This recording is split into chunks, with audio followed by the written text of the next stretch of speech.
बिस्मिल्लाहिर्रहमानिर्रहीम अस्सलामु अलैकुम। Welcome to knowledge blog. 9th class के प्यारे प्यारे बच्चों, कैसे हैं आप? आई होप आप सब ठीक होंगे। अल्लाह ताला आप सबको खुश रखे, आबाद रखे और बहुत सारी कामयाबियों से नवाजे। नॉलेज ब्लॉग आपके लिए लाया है केमिस्ट्री 9 2025-2026 के न्यू सिलेबस के अकॉर्डिंग बहुत सारी इन्फॉर्मेशन और नॉलेज। और हम चैप्टर नंबर 1 स्टार्ट कर चुके हैं, that is states of matter and phase changes, और इसके ऑलरेडी हम 3 लेक्चर्स कर चुके हैं। आज हमने करना है लेक्चर नंबर 4। तो प्यारे बच्चों, बगैर किसी डिले के हमारे चैनल को सब्सक्राइब करें, वीडियो को लाइक करें और बेल आइकन के बटन को प्रेस करें ताकि मज़ीद नए नए लेक्चर्स और नई नई इन्फॉर्मेशन आप तक पहुँचती रहे। लेक्चर नंबर 4 में हम स्टडी करेंगे सॉल्यूशंस, कोलाइडल सॉल्यूशंस और सस्पेंशंस में फ़र्क। इसके अलावा नंबर 2 में हम डिस्कस करेंगे difference between saturated and unsaturated solutions, और लास्ट में हम स्टडी करेंगे solubility and effect of temperature on solubility. Lecture start करने से पहले हम थोड़ा सा ओवरव्यू देख लेते हैं चैप्टर नंबर 1 का। तो सबसे पहले हमने स्टडी किया था केमिस्ट्री की डेफिनेशन और ब्रांचेस ऑफ केमिस्ट्री। नंबर 2 पे था states of matter, that is difference between solid, liquid, gas and plasma. Number 3 पे हमारा लेक्चर था एलिमेंट, कंपाउंड एंड मिक्सचर का, और साथ ही हमने एलोट्रोपिक फॉर्म्स ऑफ सब्सटेंसेस भी डिस्कस की थी। तो चलें स्टार्ट करते हैं लेक्चर नंबर 4। देखेंगे हम difference among solutions, colloidal solution and suspensions. इसको टर्न बाय टर्न हम डिस्कस करेंगे। सबसे पहले सॉल्यूशन है। A solution is such a mixture in which solute particles are completely homogenized in the solvent. यानी सॉल्वेंट के अंदर जो सोल्यूट के पार्टिकल्स हैं, बच्चों पहले तो आपको ये क्लियर करें सोल्यूट और सॉल्वेंट क्या है। सॉल्वेंट वो लिक्विड होगा जिसके अंदर हमने कुछ पार्टिकल्स को हमने डिज़ोल्व करना है। तो ये आपको समझाने के लिए, जैसे पानी में हम शुगर डिज़ोल्व करते हैं तो इसको हम सॉल्वेंट कहेंगे, और जो डिज़ोल्व होती है जो चीज़, जो कि जैसे कि शुगर है या सॉल्ट है, उसको हम क्या कहेंगे कि ये सोल्यूट है। A solution is such a mixture in which solute particles are completely homogenized in the solvent. यानी कि जो सोल्यूट के पार्टिकल्स हैं वो सॉल्वेंट में मुकम्मल तौर पर डिज़ोल्व हो जाएं और हमें बिल्कुल भी मतलब कि अलग अलग नज़र ना आएँ। इसको हम कहते हैं कि ये एक सोल्यूशन है। For example sodium chloride in water या कॉपर सल्फेट इन वाटर। तो solute particles in such a solution can not be seen by the naked eyes. ये इसका सेकंड पॉइंट है कि इनको हम आँख से नहीं देख सकते सोल्यूट के पार्टिकल्स को डिज़ोल्व होने के बाद। If solution is filtered, these particles pass through pores of filter paper leaving no precipitate. Such a solution is called true solution. यानी कि अगर हम इस तरह के सोल्यूशन को फिल्टर करें तो हम देखेंगे कि फिल्टर पेपर पे किसी तरह के कोई प्रेसिपिटेट मौजूद नहीं होंगे। तो इस तरह के सोल्यूशन को हम ट्रू सोल्यूशन भी कहते हैं। ये 3 पॉइंट्स हैं सोल्यूशन के। आपने इसको इस तरीके से लर्न करना है। पहले डेफिनेशन है, उसकी एग्जाम्पल्स हैं, और उसके बाद ये इनको हम देख सकते हैं या नहीं देख सकते, और लास्ट में कि फिल्टरेशन पे उनके साथ क्या होता है इस सोल्यूशन के साथ। ये 3 पॉइंट आपने माइंड में रख के इस तरह से इसको लर्न करना है। नेक्स्ट हम देख लेते हैं suspension. It is a mixture in which solute particles can not dissolve in the solvent. यानी कि ऐसा मिक्सचर जिसके अंदर सोल्यूट के पार्टिकल्स सॉल्वेंट में बिल्कुल भी डिज़ोल्व नहीं होते, इस तरह के मिक्सचर को हम सस्पेंशन कहते हैं। A mixture of chalk in water, जैसे कि हम चॉक को डिज़ोल्व करें वाटर में, तो इसको इस तरह के जो हमारे पास जो सोल्यूशन, जो ये मिक्सचर बनेगा उसको हम सस्पेंशन कहेंगे। इसको सोल्यूशन नहीं हम कह सकते। We can actually see these particles if a suspension is kept for some time. These particles settle down. यानी कि इनको हम पार्टिकल्स को आसानी से आँख से देख सकते हैं, और अगर इसे कुछ देर के लिए हम रखें तो हम देखेंगे कि जो पार्टिकल्स हैं वो नीचे बैठ जाएंगे। If this suspension is filtered, the particles in it cannot pass through the pores of filter paper and can be collected as a participate. यानी कि अब हम इसकी फिल्ट्रेशन को अगर हम देखें, हम इनको फिल्टर करें तो हम देखेंगे कि फिल्टर पेपर के पोर्स में से ये जो पार्टिकल्स हैं ये पास नहीं कर सकते, ये प्रेसिपिटेट की शक्ल में हमें ऊपर नज़र आ जाएंगे, तो इनको हम कलेक्ट कर सकते हैं। तो ये ओवरऑल था सस्पेंशन के बारे में। फर्स्ट डेफिनेशन, फिर उसकी एग्जांपल, फिर ये कि हम उसको देख सकते हैं या नहीं देख सकते, और लास्ट में उसकी फिल्ट्रेशन का प्रोसेस करने पे क्या होगा। ये सस्पेंशन के की पॉइंट्स हैं। अब हम इसका थर्ड पॉइंट देख लेते हैं, कोलाइडल सॉल्यूशन। जैसे कि सॉल्यूशन है और सस्पेंशन है। सॉल्यूशन मतलब कि जिसमें बिल्कुल ही डिज़ोल्व हो जाते हैं, और सस्पेंशन वो जिसमें बिल्कुल ही डिज़ोल्व नहीं होते। तो इनके दरमियान में भी एक जो है ना वो टाइप ऑफ सोल्यूशन है जिसको हम कोलाइडल सोल्यूशन कहते हैं। Besides a true solution and a suspension there is a third form of solution called colloidal solution.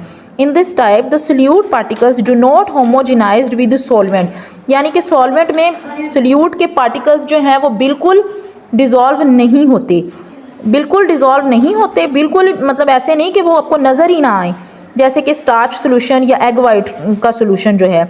These particles are bit bigger than the solute particles of a true solution. ये particle थोड़े से बड़े होंगे जो उन particles की निस्बत जो कि ट्रू सोल्यूशन में होते हैं, but not big enough to be seen with a naked eye, लेकिन इतने बड़े नहीं हो सकते जिनको हम अपनी आँख से देख लें। On filtration these particles pass through the filter paper like the particles of a true solution, यानी कि जब इनको हम फिल्ट्रेशन करते हैं तो हम देखेंगे कि एक ट्रू सोल्यूशन की तरह फ़िल्टर पेपर से आसानी से गुजर जाएंगे और ये ऊपर हमें कोई भी प्रेसिपिटेट्स नज़र नहीं आएंगे। तो इसकी जो ज़्यादा प्रॉपर्टीज़ हैं वो सोल्यूशन ट्रू सोल्यूशन से मिलती हैं। और सिर्फ इसमें एक चीज़ जो है वो मैं आपको बता दूं कि फ़र्क करना हो तो कैसे करेंगे, जब हम इसको रखेंगे ना तो ये आप देखेंगे कि सस्पेंशन की तरह ना आपको ऐसे लगेगा जैसे कि नीचे बैठ गया है, जो पार्टिकल्स हैं ना सोल्यूट के वो जैसे नीचे बैठे हुए हैं। तो इस तरह के सोल्यूशन को हम कोलाइडल सोल्यूशन कहते हैं। Now another point, saturated and unsaturated solutions. पहले तो हमें यह पता होना चाहिए कि इनके दरमियान डिफरेंस क्या है। फिर दूसरी चीज़ जो आपकी बुक में है जिसको हमने स्टडी करना है कि इनकी फॉर्मेशन कैसे है, यानी हम कैसे सैचुरेटेड और अनसैचुरेटेड सोल्यूशन बना सकते हैं। A solution in which the maximum amount of the solute has been dissolved in a particular amount of solvent at a particular temperature is called a saturated solution।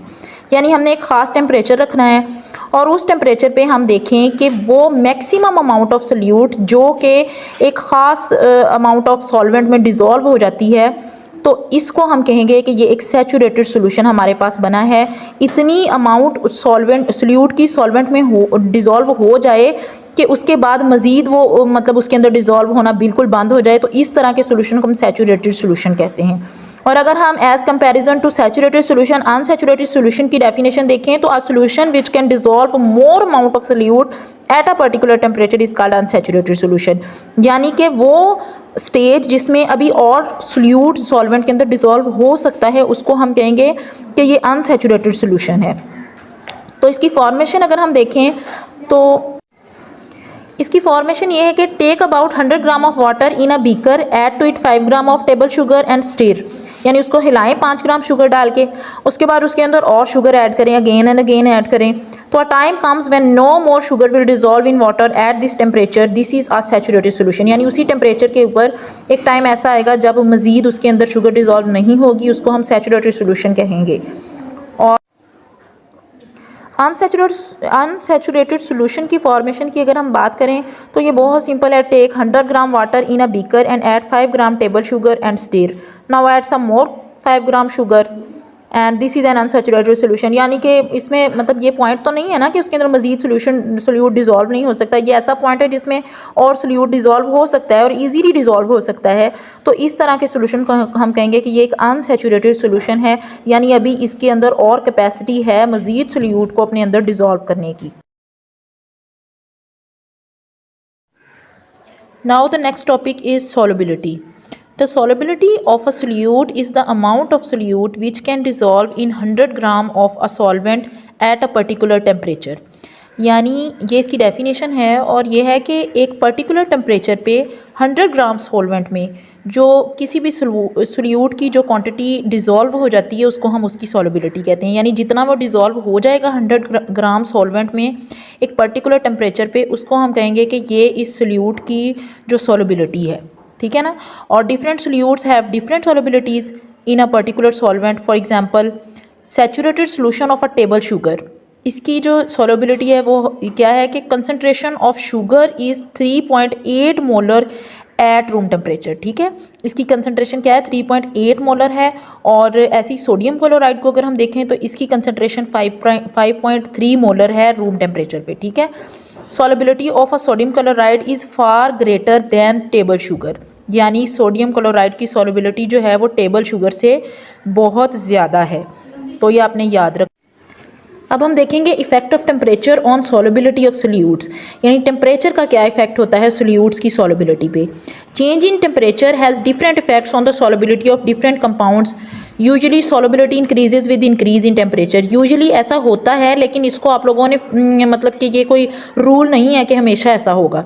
There are a large number of compounds whose solubility increases with increase in temperature.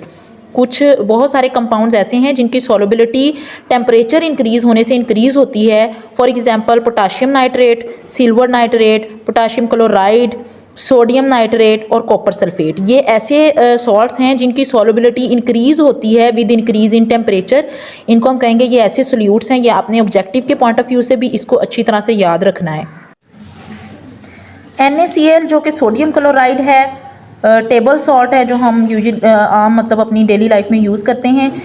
इसका जो है वो क्या effect है temperature का इस पर, does not increase appreciably, यानी कि इस मतलब टेम्परेचर इंक्रीज़ करने से इसकी सॉल्युबिलिटी कुछ खास उस पर फ़र्क नहीं पड़ता। अब कुछ हम ऐसे साल्ट्स देखते हैं जिनकी सॉल्युबिलिटी डिक्रीज़ होती है with the increase in temperature. ये है लिथियम कार्बोनेट, कैल्शियम हाइड्रोक्साइड और कैल्शियम क्रोमेट। ये ऐसे सॉल्ट्स हैं, ये ऐसे सोल्यूट्स हैं जिनकी सॉल्युबिलिटी डिक्रीज़ होती है with the increase in temperature. ये सॉल्युबिलिटी कर्व है पोटाशियम नाइट्रेट की वाटर में। तो एक साइड पे हमने सोल्यूट लिया है ग्राम्स में और एक साइड पे टेम्परेचर लिखा है। तो ये आप देख सकते हैं 75 और 100 के दरमियान में, जो कि 60 टेम्परेचर पे है, ये अनसैचुरेटेड सोल्यूशन है। लेकिन जैसे इसका टेम्परेचर मज़ीद इंक्रीज़ किया गया 150 और 175 के दरमियान में सैचुरेटेड सोल्यूशन, और उसके ऊपर ये सुपर सैचुरेटेड सोल्यूशन हो जाएगा। सुपर सैचुरेटेड बच्चों वो सोल्यूशन होता है जो कि जब एक पॉइंट आता है जब मज़ीद सोल्यूट डिज़ोल्व नहीं होता, जिसको हम सैचुरेटेड सोल्यूशन कहते हैं। तो उसके बाद भी एक पॉइंट आता है जिसको हम सुपर सैचुरेटेड सोल्यूशन कहते हैं। वो मतलब उसके बाद हम उसको गर्म करते हैं और फिर उसकी डिज़ोल्विंग पावर जो है वो इंक्रीज़ हो जाती है, मज़ीद उसके अंदर सोल्यूट इंक्रीज़ होना मतलब कि डिज़ोल्व होना शुरू हो जाता है। और फिर एक पॉइंट आता है जब उसको मुकम्मल गर्म करने के बावजूद उसके अंदर मज़ीद जो है सोल्यूट है वो डिज़ोल्व नहीं होता। उस पॉइंट को हम सुपर सैचुरेटेड पॉइंट कहते हैं। सुपर सैचुरेटेड सोल्यूशन उस सोल्यूशन को कहते हैं। प्यारे बच्चों, ये था आज का लेक्चर। अगर आपको लेक्चर की रिकॉर्डिंग किसी किस्म का कोई क्वेश्चन पूछना हो, कोई इन्फॉर्मेशन चाहिए हो, तो आप कमेंट में पूछ सकते हैं। इंशाल्लाह आई विल रिप्लाई यू। और अगर आपको वीडियो पसंद आई है तो अपने फ्रेंड्स को भी शेयर करें और चैनल को सब्सक्राइब करना मत भूलें। Thank you so much. Allah हाफिज़।